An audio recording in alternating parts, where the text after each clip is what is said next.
Partout, à la maison, au travail, dans la rue et à n'importe quel moment, on peut devenir un saint. Il ne veut pas se décourager, mais avancer sur cette route. Lors de l'audience générale consacrant sa catéchèse au thème de la sainteté, le pape a remarqué que chaque baptisé était appelé à se redécouvrir dans la communion avec Dieu, dans la plénitude de sa vie et de son amour. La sainteté n'est donc pas la prérogative de quelques-uns, mais un don qui est offert à tous. Il n'est pas nécessaire d'être un religieux ou une religieuse, un père ou une mère, un célibataire, un grand-père ou une grand-mère. Chaque état de vie mène à la sainteté. C'est par le témoignage chrétien dans la vie de tous les jours que nous sommes appelés à devenir des saints. Tutto cambia e acquista un significato nuovo, un significato bello. Si nous comprenons cela, tout change et tout prend un sens nouveau, beau. Cela peut passer par les petites choses du quotidien. Par exemple, une dame se rend au marché, elle croise une voisine et commence à lui parler, à raconter des ragots. L'autre lui répond « Non, je ne dirai du mal de personne ». Ça, c'est un pas vers la sainteté. C'est ça qui aide à devenir saint. Puis à la maison, un enfant vous demande d'écouter ce qu'il a à vous raconter. On est tenté de répondre « Oh, je suis tellement fatigué, j'ai tellement travaillé aujourd'hui ». En revanche, il faut s'asseoir et écouter son enfant qui en a besoin. L'écouter avec patience, voilà un pas vers la sainteté. Et puis on marche dans la rue où l'on croise une personne dans le besoin. S'arrêter, lui offrir quelque chose, c'est un pas vers la sainteté. Des petites choses, des petits pas vers la sainteté.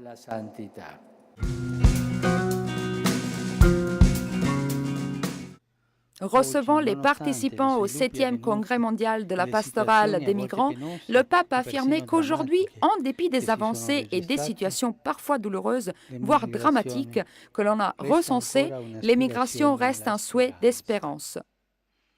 Soprattutto nelle aree depresse del pianeta, dove la mancanza di lavoro On trouve partout dans le monde, surtout dans les régions les plus défavorisées, le désir de trouver un avenir meilleur ailleurs, en dépit de probables déceptions et échecs provoqués en grande partie par la crise économique qui touche plus ou moins tous les pays.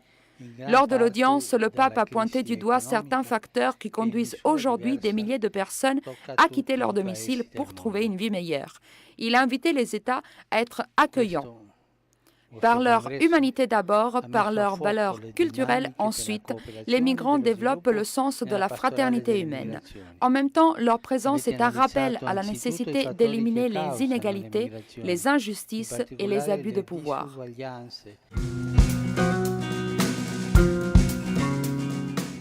Pour atteindre la maturité ecclésiale, il faut conserver la fraîcheur du charisme, respecter la liberté des personnes et chercher toujours la communion. La conversion doit être missionnaire. C'est ce qu'a dit le pape en rencontrant les participantes au 3e congrès mondial des mouvements ecclésiaux et des communautés nouvelles. Face à une humanité blessée, le pape a invité à ne pas céder à la tentation de la fermeture. Si les formes et les méthodes sont défendues pour elles-mêmes, elles deviennent idéologiques, éloignées d'une réalité qui est en perpétuelle évolution, a-t-il expliqué. La communion consiste aussi à affronter ensemble et unis les questions les plus importantes, la vie, la famille, la paix, la lutte contre la pauvreté sous toutes ses formes, la liberté religieuse et l'éducation. Un progrès moral ou spirituel obtenu en misant sur l'immaturité des personnes est un succès apparent, voué à l'échec. Rares sont ceux qui avancent toujours sans chercher le spectacle. L'éducation chrétienne, au contraire, demande un accompagnement patient qui sait attendre au rythme de chacun, comme le fait le Seigneur avec chacun de nous. Mais le Seigneur est patient. Il est patient avec nous.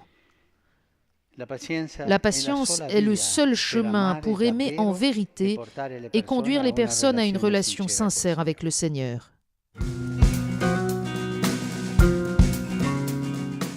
Célébrant la messe place Saint-Pierre en ce dimanche où l'Église fête le Christ, roi de l'univers, le pape François a proclamé 6 nouveaux saints, modèles d'un royaume dont la loi est l'amour et la tendresse pour les plus petits.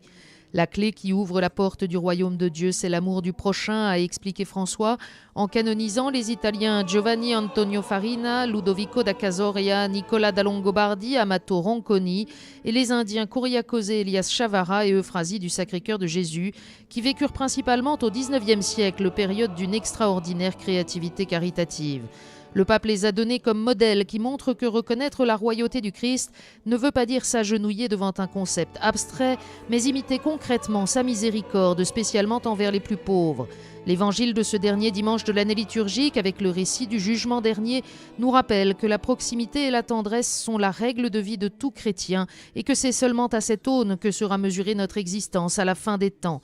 Les prêtres en particulier, et a ajouté le pape, ne doivent pas s'éloigner de ce modèle, car le peuple de Dieu sait distinguer les bons pasteurs des mercenaires.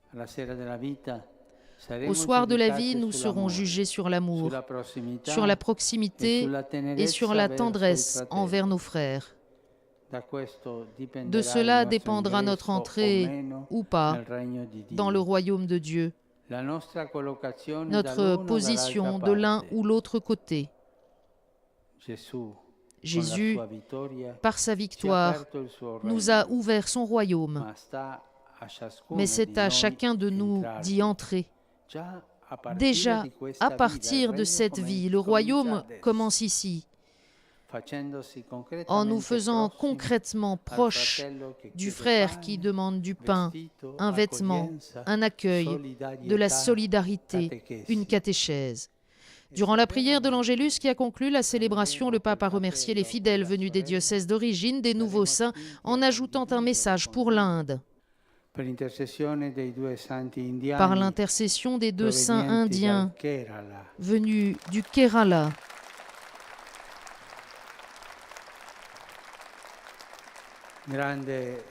grande terre de foi et de vocations sacerdotales et religieuses, que le Seigneur accorde un nouvel élan missionnaire à l'Église qui est en Inde et qui est si bonne, afin qu'inspirés par leur exemple de concorde et de réconciliation, les chrétiens de l'Inde avancent sur le chemin de la solidarité et de la coexistence fraternelle. L'Église doit être humble et pauvre, a rappelé le pape François lors de la messe qu'il présidait dans la chapelle de la maison Sainte-Marthe. Commentant le passage de l'Évangile sur la veuve qui donne tout, le pape a rappelé que l'épouse du Christ devait briller non pas par sa lumière, mais par celle qui lui vient du Seigneur. Au sein de l'Église, tous les services que nous rendons nous aident à recevoir cette lumière. Et un service privé de cette lumière ne va pas. Il en résulte que l'Église devient riche, puissante, ou à la recherche du pouvoir, ou encore qu'elle s'égare. Cela s'est produit très souvent dans l'histoire. Et cela arrive aussi dans notre vie lorsque nous voulons avoir une autre lumière qui nous soit propre et ne soit pas celle du Seigneur.